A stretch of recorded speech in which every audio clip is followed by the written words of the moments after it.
You're listening to Music 101 with your host, Alexxis Steele. Sponsored by Steel Notes Magazine. You can find them at the web, folks, at www.steelnotesmagazine.com. Hi, it's Alexxis Steele with Music 101. It gives me great pleasure to bring to you this evening 2015 Rock and Roll Hall of Famer and guitarist Ricky Byrd. How you doing, Ricky? Good, Alexxis. How you doing? You all right? Good, good. Yeah, you're there in New York, right? I certainly am. Okay. And we're in PA, so we're both on the East Coast. Hopefully, everything's going to be cool with the weather here. Yeah, it's a little dodgy right this minute, but it's it's heading towards summer. Yeah, exactly. Well, as long as we don't lose power, we'll be good. Yeah. Anyway, so for those of you who may or may not know, okay, most of you might know Ricky as a guitar player for Joan Jett, but Ricky has played with far more musicians than just Joan, and a lot of music royalty as well, right? Yeah, I played with Joan from 81 to 91, and after that I went out with Roger Daltrey and we did a record, and after that I went out with Ian Hunter and did a tour of Scandinavia and England, and then I was home for a long time trying to figure out what was next. I put together a number of bands trying to figure out what I sounded like myself, right? And then I would do events. I was always asked to be in the all-star band to do events, and I'm in the Rock Hall, of course, with Joan and the Blackhearts, which I'm eternally grateful to Joan for bringing me along on that journey. And the list of all the people I played with, except for like Roger, Ian Hunter, I toured with Southside Johnny for a while. I played with John Waite for about 2 weeks. We did a quick tour of the West Coast. Nice. Most of this stuff, all those other names are people that I was lucky enough to be in the all-star band when we would do these charity events around the country over the years. Like Mavis Staples and Smokey Robinson and, even Billy Squire and this one and that one. It's Bruce. We did an event with Bruce and Dion, Little Steven. So I've been lucky. I mean, I'm thoroughly enjoying my third act because I get to play with all these people I grew up listening to, even if it's only for 2 or 3 songs, each person we back up. And then I do my recovery music groups around the country, and I speak at recovery events and this and that. Yeah, and let's talk talk a little bit. And then, of course, I got my album. Yeah, let's talk a little bit about that. So September 25th, 1987 was a very special day for you, wasn't it? Wasn't bad. It was the day I decided to change my lifestyle patterns, and I got clean and sober that day. And I've been sober, so I'm coming up on 34 years in September 2021. That's a long time. It certainly is. I mean, we live it in a day, of course, but it is a long time. It's a lot of days. Yeah, absolutely. Yeah. So now, with that, you actually went around to, and probably still are, going to detention centers and like rehabs or whatever to, talk about getting sober. Yeah, well, obviously I haven't done anything. I've done a lot of stuff on Zoom events since this started, the pandemic. But before that, I would go to mainly treatment facilities around the country. And I have my all the songs from the records, the 2 recovery records, Clean Getaway and Sobering Times, the new one. These songs, not the germ of the songs, but the songs were written in particular for these recovery music groups. So, it's just me on acoustic, and I'm sitting in front of 25, 30, 40, 50, 60 people in treatment. And I'm playing these songs. And then when I did the record, obviously I rocked a lot of them up. And most of the songs on the records, I could probably, if I put my mind to it, I could probably figure out a way to do them all acoustic. It's going to take a little work. Some of them are pretty boisterous rock and roll songs, but that's the nature of that. And then along the way, I've done high schools, like you mentioned. It was a juvenile detention center or 2, but the main thing is the recovery music groups. And then I do public speaking for charity recovery events or recovery charities to raise money for these nonprofit treatment facilities. Okay, so now do you do that just in New York City or are you doing other locations too? No, well, I mean, I have a couple in New York, in New Jersey, both that I do consistently, once a month here, once a month there, Mhm. but I definitely go around to places around the country. Like I was out in Utah before the pandemic and did a really cool thing, all DC, all over the place. And I'm going to be doing many more once we get back on our feet again, right? Yeah, exactly. I look Yeah, forward to it. I so can't wait. That's the one thing I miss the most is going out and doing these right. gigs. Yeah, and Chiller. I mean, I remember, you know what I mean, the times that I saw you when you were down at Chiller Theater, and that was unusual. I'm usually there twice a year, and that's where we run into a lot of people. But uh Yeah, that was fun. I got to play with Chris Farlow that night, which mhm. Chris is a friend. He's covered, Chris Farlow is like a legendary blues soul singer from England, where like Rod Stewart was in love with him. I mean, he was like one of the first guys, Mhm. and he's covered a few of my songs. So running into him was cool to do, and I think we were sitting next to each other at the signing tables too, if I'm not mistaken. Mhm. So that was a fun gig. Yeah. I didn't sit.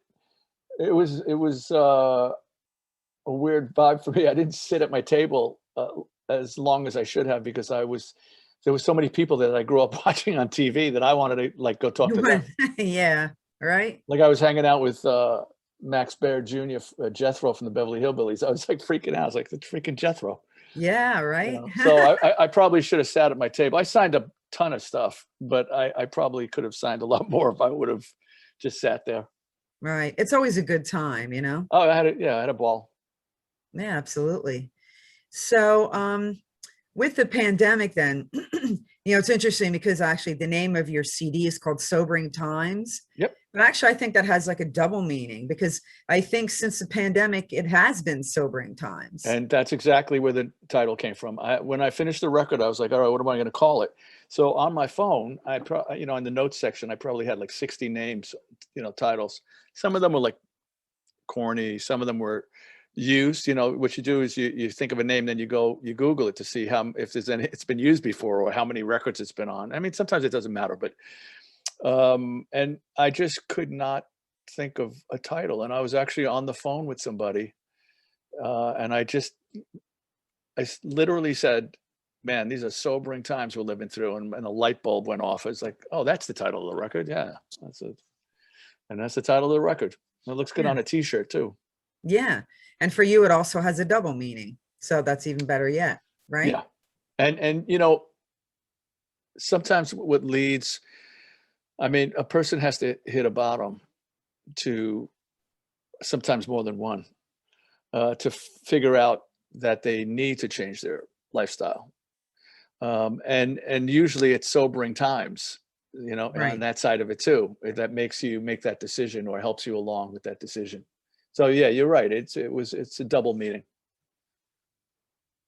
Right. So how has the pandemic, do you think, affected things as far as that goes? Oh God, I it's mean, awful. the war on drugs is like real, and they say that actually since the pandemic, things got way worse in terms of, drug use, alcohol use, everything, mental Yeah, illness, everything. Like, I heard from my friends, on the inside that deal with statistics and things like that, that everything's up like 30%, like overdoses, uh, relapses, and this and that. It's an awful time for somebody who's just maybe about to turn the corner and maybe get themselves into recovery, and then a pandemic hits, and all the meetings went to Zoom, which right. So the all the camaraderie wasn't there, right, right? all the 12-step meetings went to Zoom, exactly. But with that said, I go to community support group meetings. That's how I'm clean and sober. That's one of the reasons all these years. So I've been going to Zoom meetings almost every day,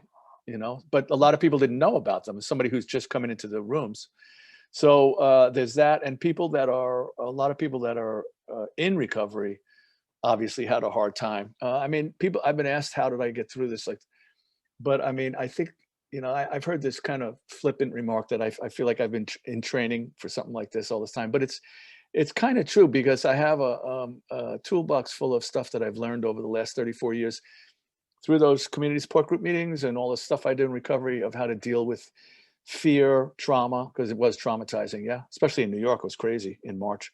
Right. It was like a Steven Spielberg movie, but helping other people is huge. So I would reach out. I'm not anonymous. My recovery is out loud.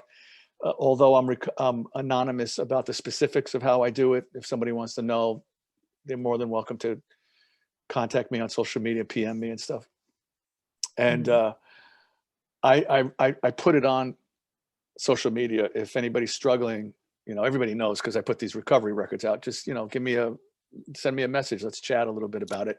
And I got quite a few people from around the world that were responding to me. So if you help somebody else, it helps you get through the crap also. Sure. That's really important. Okay, so let's talk a little bit more about your CD, Sobering Times. So you have what, 12 tracks on it? Yeah, it can. So here's what we did. It's 12 tracks. The last Clean Getaway was 12 tracks too. Then I always fight, should it be, more or less. And then I wound up going on Google to see what the biggest records ever, how many songs were on the record. But I thought 12 steps, 12 tracks, it was kind of cool. And we put the record out, what do they call it? Like a soft launch, right? I put it out on my website in September of 2020, which was my anniversary, my 33rd anniversary. And that was to get all the people that I did a crowdfunding thing. I wanted them to get the record already because they waited. It took me like 2 years to do the record, not continuously. It was just because of scheduling. It took 2 years. Maybe it was 3 months altogether if I did it like one day after another. So I just wanted to get everybody the record. So we put it out September 25th, 2020. Then we got an offer for a proper distribution deal with BFE/The Orchard. And that took a few months for them to get it in line. And it came out April 9th, which is only a month and almost 2 months away past. And now it's every place. It's all over all the stores, online stores. It's in many, if not all, of the remaining hard brick and mortar stores. And if people want a signed copy, they could go to rickybyrd.com. And the lyrics, the way I look at it, it's like, if you're struggling with addiction, you're going to definitely hear yourself in one of these songs. If you're in long-term recovery, it's going to make you realize why you're in recovery in the first place. And if you just if that's not an issue for you, I mean, it's hard to find somebody that doesn't have somebody, their family, or it's themselves or a friend. It's just a loud rock and roll record, So Right. I think it crosses all the lines. Exactly. Well, speaking of that, we have a couple songs to listen to. We're going to listen to the first one off the track, which I guess you would kind of call the beginning because it's quitting time again. First song. Right? And we'll be right back with Ricky Byrd on Music 101.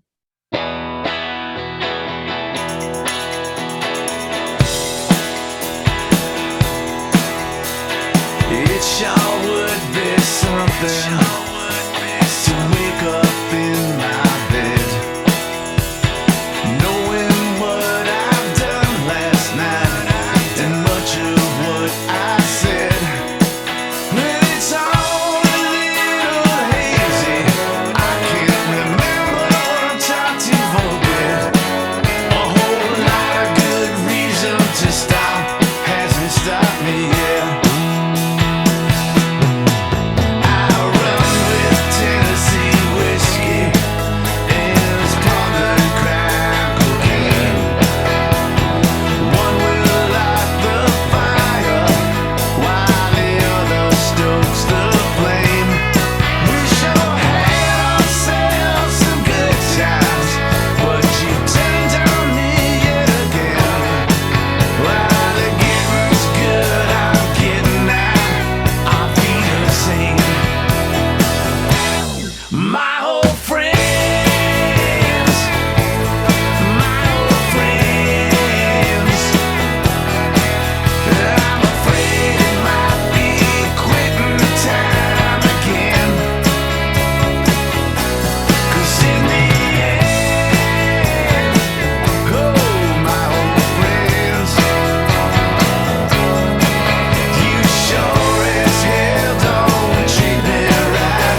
You low down, sorry excuse for life. Kiss my ass.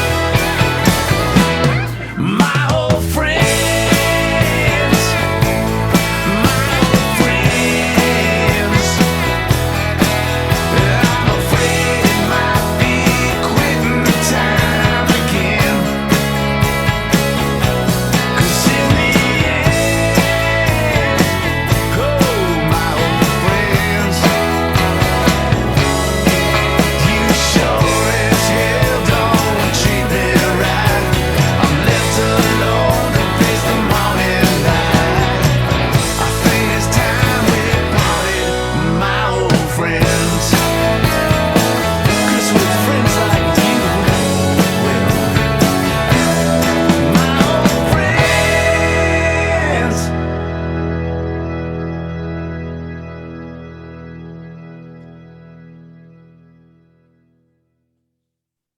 Okay, we're back on Music 101 with Ricky Byrd. We're just discussing his new CD that's coming out September 25th, Sobering No, no, no, no. Time. It came out September 25th, 2020 on my Oh, it website. came out already. Okay. It came out on my website, you know, a soft Okay. release. The soft release, right? Yeah, that was because I wanted to get everybody that pre-ordered. I wanted them to get their records. Then we got a proper distribution deal, and it came out April 9th, 2021, Okay. which was only a month and 3/4 from past. And so now it's all over the Right. place. It's in all the stores and online stuff. Okay. All right. So it is an old song.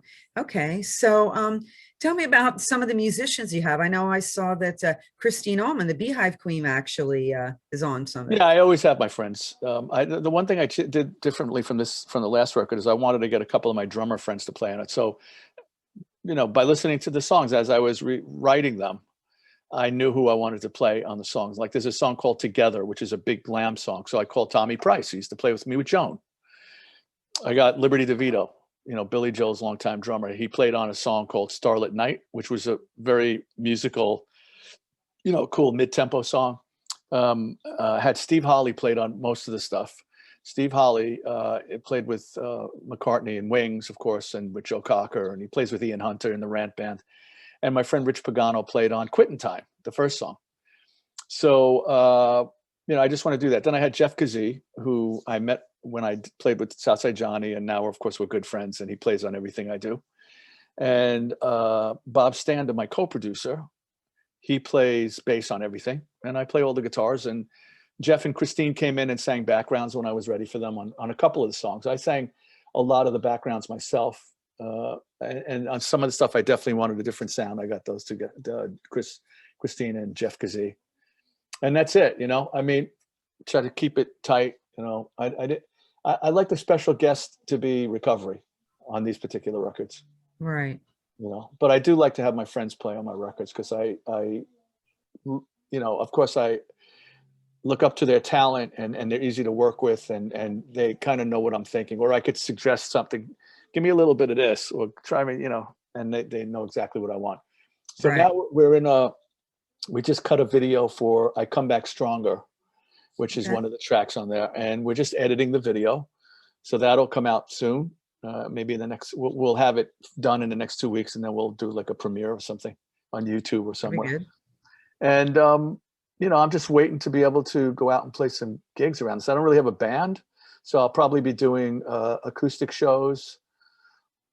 I love going out there with just my acoustic and playing. So you haven't started to like put anything together for like the latter part of this year or early next year yet? No, I'm just, I'm going to probably get my toe in the water, the live water, sometime later in the summer. Somebody asked me to do a recovery thing out in Long Island, an outdoor thing. I'm not, like I said, I'm looking forward mainly to doing my recovery music groups. But I definitely look forward to going out and playing solo acoustic and all these events that I do when I'm always in the All-Star Band with all my friends that I grew up playing with. Jeff Carlisi from 38 Special and, Lib on drums. Rob Arthur plays with Peter Frampton. We're all sort of like this core band, and whenever there's a charity event, when one of us gets called to be the musical director or something, we always call the other guys that we always play with. Right, exactly. I'm waiting. I'm looking around to see what's going on with people playing live and how it's working out. I mean, I know everything's starting to open up. I'm kind of letting everything. I'm letting the test of that theory go, and hopefully it stays like this and doesn't get worse again in July, or so, you know what I mean? Right. Yeah. That's what I was just going to ask you about, how things are in New York. And because I did see on the news about things in New York opening up. Yeah, I mean, they're trying to get the economy back. So things are opening up. The infection rate is way low, and it's way low because everybody's getting vaccinated. I mean, that's just the bottom line. Right. The deal is, hopefully they didn't do it too fast. Like, you know, what happens is they say you could do this, you could do that, and all of a sudden everybody's like throwing their masks up in the air like a parade. Well, that's the thing now too. They're like getting rid of all the masks. Hey pretty man, much. but you know what? If you feel like if you're not ready to do that, then just don't do it. You know, it's nobody's business what you do. Right. You know, and if you have somebody, if you live with somebody that's sort of immune compromised, then maybe you should still be wearing a mask for a while. You know, I mean, I don't wear one like when I go, out in the neighborhood to run errands or something. I don't wear one now in the street because there's nobody really around me. But when I walk into CVS or something like that, I put it on, for them, for me. I know I saw some signs yesterday that said we recommend you wearing a mask. It's not saying masks required anymore. Right. So it's starting to ease up a little bit, and that's great, man. We all want it to ease up. I just, I just don't want to jump the gun personally. Whatever Right. whatever anybody else does, that's their business. Just don't get in my face if you don't like what I'm doing. Right. Exactly. Okay. So, do you, besides touring in the CD, do you have any other musical plans on the horizon? No, man, that's plenty. I mean, I'm starting to write new songs. That's cool. And Okay. I'm sitting right here in my little studio, my little Pro Tools unit. I had a big Pro Tools unit in my basement before Hurricane Sandy, but I've kind of rebuilt it during the pandemic a little bit. Yeah. And at least I could do some recording, and I'm starting to write stuff. So I'm going to start putting ideas down. We'll see what the next record is, if it's going to be a recovery record, if it's going to be sort of a regular record, or is it going to be a combination of both? It depends when I sit down with that blank piece of paper, it depends on what comes out.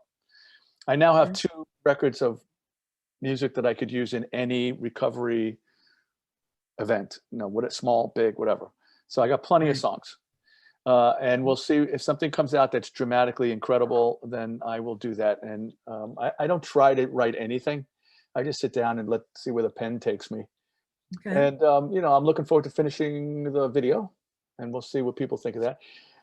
This record, Sobering Times, back in January, I had the coolest song in the world with the second song on the record, Together, which is the glam song, on Little Steven's Underground Garage. So that was cool. And he also played Quitting Time, which he just played. Okay. He played that for 3 months on regular rotation. And we've been getting added to radio stations all over the country. So we'll see what happens. It's like a different world now, different music business. Absolutely. I just write the stuff, record it, and throw it out there and see what happens. You put some work in it as far as publicity and distribution and radio promo if you can. And then it's not in my hands really anymore. I've been doing interviews. This is probably the last interview. I've been doing interviews for like 3 months, man. Really? So I'm getting a little tired of talking about myself. Oh, so Ricky, where can your fans reach you? They want to find out more of what's going on. Well, here's the thing. If you want to support indie music, hear a really cool rock and roll record and support the recovery lifestyle. Because what I do is, when I go back out there and when I do all these recovery music groups and treatment facilities, I bring a stack of records of CDs. Like I gave away like 2,500 Clean Getaway CDs to the clients that are in treatment. We don't call them patients, they're clients, right? Right. So I'm going to do that with this record too once I get back out there. So if you want to help me spread the message of recovery, and you want to hear some cool music, you could go on YouTube, and if you put my name in there and you put Sobering Times, you could listen to tracks. but please pick up the record. Let's keep rock and roll alive and help Right. spread the recovery message. So once again, you could get it all online stores: Amazon, Apple Music, iTunes, the whole bit. And then if you have a cool record store in your town, they probably have my record by now. I think Walmart has it too. But if you want a signed copy, I write a nice little thing on it. You go to rickybyrd.com, man. Couldn't be easier. And just pick up a copy of the record. We have a cool T-shirt, a Sobering Times T-shirt with the cover on it. And I got a lot of stuff from my past records. There's a lot of cool stuff. And that's really what's taking up most of my time right now. I mean, I am getting like the backyard ready for the summer. Yeah, right. I'm trying to do some of that stuff also. Yeah, But it's cool. You. I mean, Yeah. I love putting out records. I mean, I've been doing this like a long time, man. I did my first record and toured with my first band, 1978. But I was playing clubs when I was 16 years old in the city, like the cool rock clubs, famous cool rock clubs. Yeah, what like which clubs? Max's Kansas City, the Mercer Arts Center, Mm-hmm. Kenny's Castaways. I mean, all the clubs that everybody plays. Yeah. But I was 16. Yeah. That's when I started. So Cool. that's when I started kind of playing out live with Phony Proof, of course. So I've been doing it a long time, and I love making music, putting it out. And it's a different music business, so you got to accept and adapt. And hopefully somebody hears something on these records that may make them think a little bit about addiction and recovery. And hopefully I'm keeping the flame alive with loud rock and roll, as well as some other cool bands that are out there. The kind of rock and roll that I grew up on. Right. Which I guess is mostly 70s rock and roll was my influences, like Mott, Zeppelin, and The Who, and Humble Pie, and the Stones, and that stuff. And that's it. That's what I do, man. That's what I do.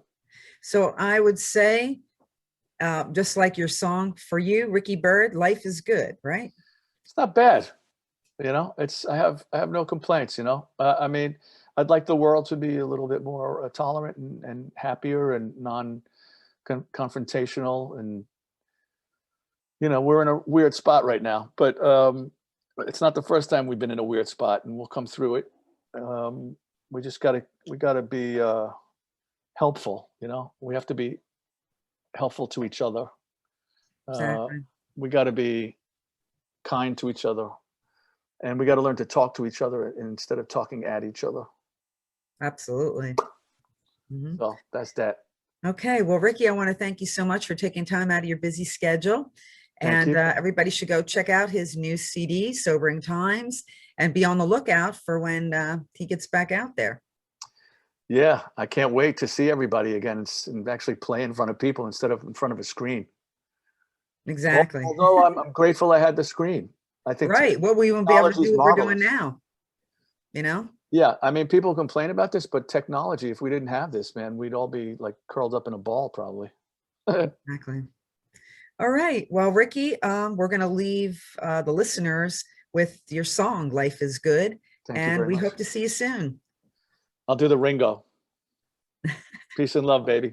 All right. Bye-bye. Hope to see you soon. You too. Thanks. Sure. Bye.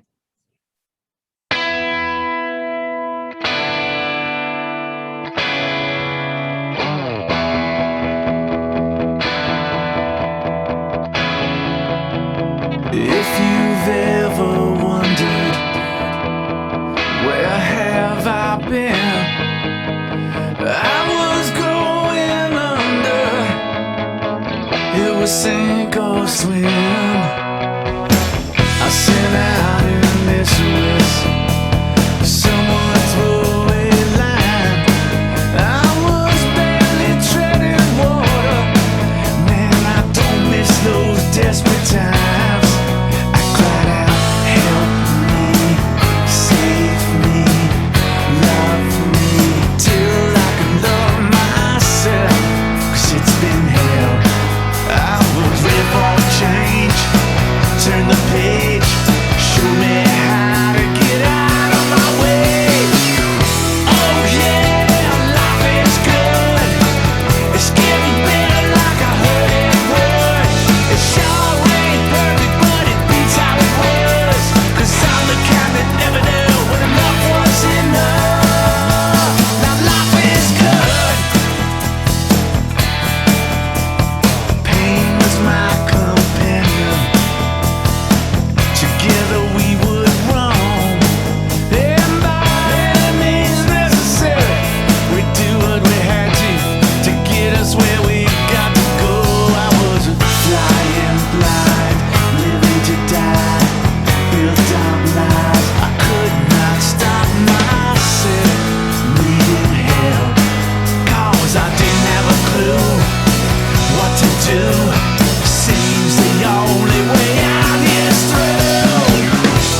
It's getting better like I heard it would. It sure ain't perfect, but it beats how it was. 'Cause I'm the kind that never knew when enough was enough. Now life is good. Answers that I could not find.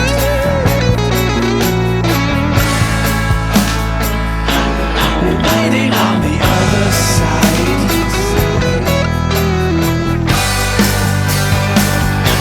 I only had to let you in and take a gamble, place my bet and let it ride, let it ride, let it ride. Oh yeah, life is good. It's getting better like I heard it would. It sure ain't perfect, but it beats how it would. That's right. Enough was enough. Now life is good. Let me play some guitar.